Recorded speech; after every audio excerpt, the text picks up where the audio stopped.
we will discuss UPSC pattern and syllabus. Pattern and syllabus हम discuss करेंगे कि UPSC जो एग्जाम कराता है आईएएस का, ऑल इंडिया सर्विसेज का, उसका क्या क्या पैटर्न होता है और क्या क्या सिलेबस है, वो आज हम यहाँ सब डिस्कस करने वाले हैं। आई होप सो कि आप जो मैं डिस्कस करूंगी आपको वो समझ में आए। ठीक है, चलिए तो हम डिस्कस कर लेते हैं। UPSC, union public service commission, ये ऑल इंडिया लेवल के एग्जाम को कंडक्ट कराता है, टॉप मोस्ट सर्विस को कंडक्ट कराता है, जैसे आईएएस, आईपीएस और आईएफएसओ यानी कि फॉरेस्ट सर्विस। यहाँ 3 स्टेज में एग्जाम लिया जाता है, प्री, मेंस एंड इंटरव्यू। जैसे कि आप देख रहे हैं बोर्ड पे, आप देख रहे होंगे कि आपको यहाँ प्रीलिम्स एग्जाम की अगर हम बात करें तो यहाँ पर आपको 2 एग्जाम देने होंगे। एक होगा आपका पेपर जीएस जनरल स्टडीज और दूसरा होगा CSAT, civil services aptitude test. And after that आपको मेंस जाना पड़ेगा, यानी कि मुख्य परीक्षा में आप प्री के बाद एंटर करते हैं, जिसमें हिंदी इंग्लिश दोनों जो है लैंग्वेज के पेपर होते हैं, ग्रामर होती है और दोनों कंपलसरी होते हैं। यहाँ हम क्या है कि क्या सिनेरियो रहता है उसको हम आगे डिस्कस करेंगे डीप में। फिर यहाँ 4 आपके जीएस के एग्जाम होते हैं, एक आपका ऑप्शनल होता है, और उसके बाद एक ऐसे एग्जाम होता है। ये आपका सारा पेपर है और इसी के आधार पर आपको मेंस में पास आउट करना होता है। उसके बाद आपकी जो एंट्री होती है वो तीसरी स्टेज में होती है, जिसे आप इंटरव्यू या पर्सनालिटी टेस्ट के बारे में जान रहे हो। चलिए अब हम डिस्कस करते हैं प्रीलिम्स क्या होता है। चलिए तो जैसे आपको हम बात कर रहे थे प्रीलिम्स की, तो प्रीलिम्स में हम बात कर लेते हैं पेपर फर्स्ट जीएस की बात करेंगे हम। तो उसमें आप देखिएगा 100 क्वेश्चन है 200 मार्क्स के, 1/3 नेगेटिव मार्किंग अप्लाई होती है। और लास्ट ईयर का जो कट ऑफ रहा है वो 46 क्वेश्चन रहा है आउट ऑफ 100। यानी कि अगर हम बात करें 200 मार्क्स में से 92.51 नंबर का आपका कट ऑफ गया है प्रीलिम्स एग्जाम का। अब जी जनरल स्टडीज का, क्योंकि आपको जैसे कि पता होगा कि सीसेट जो है क्वालिफाइंग है और केवल जीएस के बेस पर ही आपकी मेरिट तैयार होती है। तो अगर हम बात करें तो जीएस में हिस्ट्री है आपका, पॉलिटी है, ज्योग्राफी, इकोनॉमी, क्योंकि आपको यहाँ प्रैक्टिकल इकोनॉमी पढ़नी होती है, इकोनॉमिक्स नहीं पढ़ना होता है। तो दूसरा है आपका ecology and environment, current affair and journal science. ये आपका पैटर्न, ये आपके सब्जेक्ट्स होते हैं प्री में, जिसको कॉम्बिनेशन को ही आप कहा जाता है जनरल स्टडी यानी कि सामान्य अध्ययन।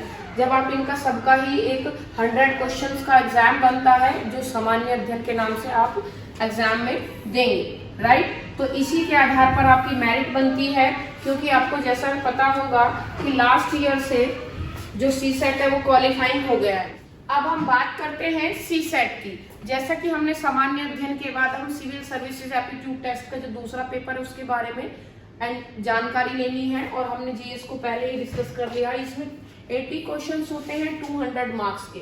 यहाँ भी नेगेटिव मार्किंग अप्लाई होती है, लेकिन ये क्वालिफाइंग है आपका, इसका जो नंबर है वो मेरिट में ऐड नहीं होता।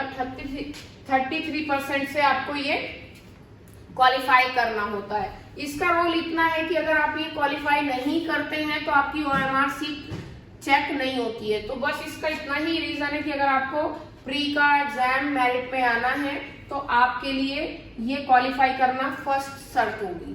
तो इसके लिए आपको, अगर मैं क्वेश्चन की बात करूं तो 80 में से 27 क्वेश्चन आपको पास करने के लिए चाहिए और 200 का 33% आपको चाहिए, इसको अकॉर्डिंग टू परसेंटेज। अब इसके हम सिलेबस की बात करें तो इसमें मैथ्स होगा, रीजनिंग है, comprehension, interpersonal skills, decision making and data interpretation.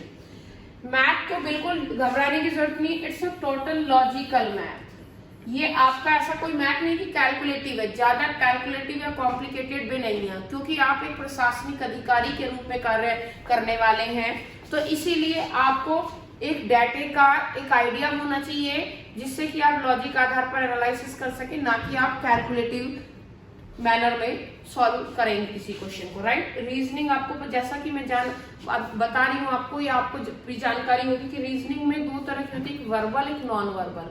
लेकिन इसका स्टैंडर्ड यहाँ इतना नहीं होता है कि आप इसको टैकल नहीं कर पाएंगे। ये बिल्कुल एक ऐसा मीडियम लेवल का होता है कि आप आसानी से इसको समझ सकते हैं और बहुत अच्छे से इसको टैकल भी कर सकते हैं। ठीक है। इसके लिए कोई स्पेसिफिक बुक पढ़ने या बहुत ज्यादा कार्य की जरूरत नहीं होती, आप इसमें स्मूथ तरीके से भी इससे कनेक्ट होकर इसे सॉल्व कर सकते हैं। कॉम्प्रीहेंशन, जैसा कि आपने पढ़ा होगा लास्ट टाइम भी, आप पास तक पढ़ते आ रहे हैं कि कोई कॉम्प्रीहेंशन अनसीन पैसेज दे दिया, उसमें से आपको क्वेश्चन छांटने हैं, तो उसको कहा जाता है कॉम्प्रीहेंशन। और फिर आता है इंटरपर्सनल स्किल्स, कम्युनिकेशन स्किल्स, यानी कि जो पर्सनैलिटी के साइड पार्ट होता है कम्युनिकेशन, तो आप किसी से कैसे बात करते हैं, किस तरह से कम्युनिकेट करते हैं, उसको लेके कुछ क्वेश्चंस होते हैं। फिर है decision making, as a officer how to justify a right decision in any condition, कि आप किसी भी परिस्थिति में किसी निर्णय को कैसे लेते हैं, किस तरीके से लेते हैं, ये आपकी पावर को चेक करने के, तो यानी कि और डाटा इंटरप्रिटेशन, एनालाइज किया जाता है डाटे का। तो अगर मैं ऑल ओवर की बात करूं तो ये केवल और केवल आपका मेंटली और लॉजिकल एंड इमेजिनरी आइडिया को चेक करने के लिए एग्जाम लिया जाता है, ठीक है। तो ये ज्यादा कॉम्प्लिकेटेड नहीं है, डरने की कोई ऐसी बात नहीं है क्योंकि आप फियर में हो जाते हैं कि मैं तो आर्ट स्ट्रीम से हूँ, मैं तो साइंस स्ट्रीम से नहीं हूँ, तो मैथ होगा कि नहीं होगा, ये सबसे होता है, क्योंकि इसमें कोई स्पेसिफिक क्राइटेरिया आपको यूपीएससी ने कहा ही नहीं है। वो आर्ट स्ट्रीम वालों के लिए, साइंस वाले, कॉमर्स वाले, कोई भी स्ट्रीम हो सबके लिए एक जैसा ही रखते हैं, तो इसीलिए इसमें घबराने की कोई जरूरत नहीं है। थोड़ी सी सतर्कता के साथ, स्मार्टनेस के साथ ये आराम से क्वालिफाई हो जाता है, राइट। तो इसके बाद हम डिस्कस करते हैं, अब हम एंटर करते हैं मेंस में। मेंस में जैसे ही हम एंटर करेंगे तो हम डिस्कस करेंगे कि मेंस क्या होता है, मेंस के पेपर कैसे होते हैं। तो यहाँ पर आपको मेंस में अलग अलग एग्जाम कराए जाते हैं, और अलग अलग एग्जाम कराए जाते हैं तो इसका मतलब क्या है कि बहुत सारे एग्जाम होंगे जिसको आपको देना पड़ेगा। तो अब यहाँ देखते हैं हिंदी, इंग्लिश। हिंदी और इंग्लिश तो कंपलसरी अनिवार्य विषय के रूप में सबके लिए सबके लिए पेपर का ये पैटर्न दिया जाता है। क्यों? क्योंकि आपको पता है कि भारत में बहुत सारी लैंग्वेज है, लेकिन कम्युनिकेट का एक मीडियम है, अच्छा मीडियम जो कनेक्ट हो सकता है नॉर्थ में और साउथ में, इंग्लिश। दूसरा मीडियम है आपका हिंदी भाषी जाना है, तो हिंदी की और इंग्लिश की यानी कि ऑफिशियल लैंग्वेज की जानकारी के बारे में आपसे 2 पेपर लिए जाते हैं। इसमें ग्रामर होता है, ये लैंग्वेज का पेपर होता है। इसमें ज्यादा कॉम्प्लिकेशन नहीं आता, बेसिक नॉलेज चेक की जाती है आपकी हिंदी और इंग्लिश को लेकर। दूसरी बात है कि 25% के साथ इसको क्वालिफाइंग करना होता है, इसका नंबर मेरिट में ऐड नहीं होता है, यानी कि ईच एग्जाम हैव 300 मार्क्स। तो दोनों पेपर 300 मार्क्स के होते हैं, इनका 25 के साथ यानी कि 75 मार्क्स से आपको ये क्वालिफाई करना होता है। ये भी सी सेट की तरह ही है, इसका नंबर भी मेरिट में ऐड नहीं होता, केवल और केवल ये सिर्फ इतना रोल प्ले करता है कि आपको किसी लैंग्वेज की जानकारी है उसको चेक करने के लिए। क्लियर?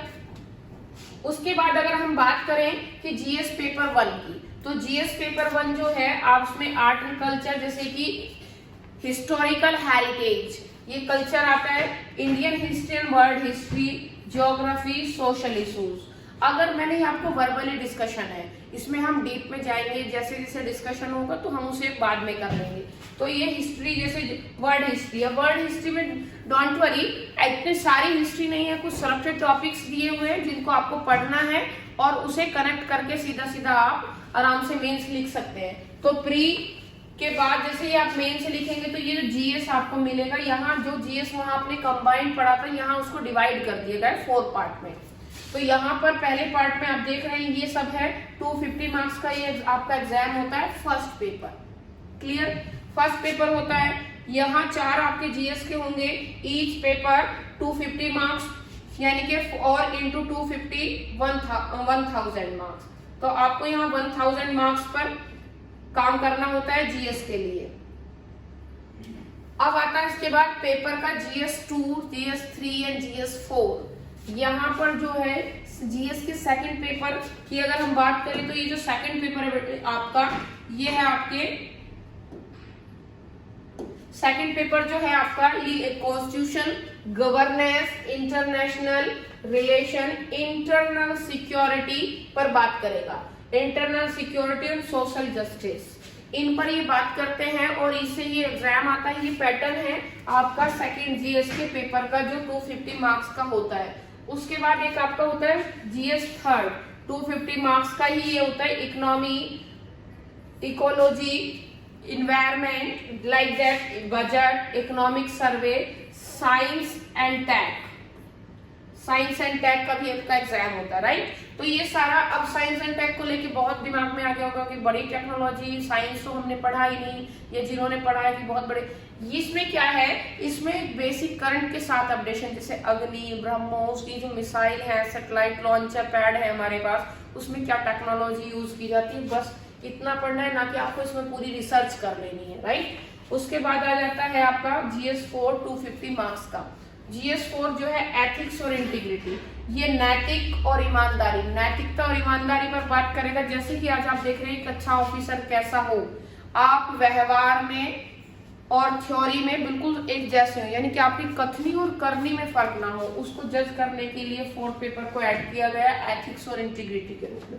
यहाँ political analysis, case study like that Gandhi, Vivekananda, और आप पॉलिटिकल पर्सनैलिटी के बारे में भी, जैसे कि आपका कोई लीडर है, आज के लीडर में आप एनालाइज करते हैं कि कौन कैसा काम कर रहा है, किसकी गवर्नमेंट में क्या काम हो रहा है, कैसी काम कर रहे हैं, तो उस राजनीतिक व्यक्तित्व का एनालाइज करते हैं और उसी के तहत आप उस पर निष्कर्ष पर पहुंचते हैं। तो इस तरह से भी आपको काम करना है 4th पेपर में। इसका भी 250 मार्क्स का ही आपका एग्जाम होता है, राइट। आई होप सो कि जितना मैंने अभी तक डिस्कस किया है हमने, ये आपको क्लियर हो रहा होगा। अगर इसमें कोई भी डाउट रह रहा है तो आप मुझसे बाद में कंफर्म हो सकते हैं, मुखातिब हो सकते हैं या बातचीत कर सकते हैं, राइट।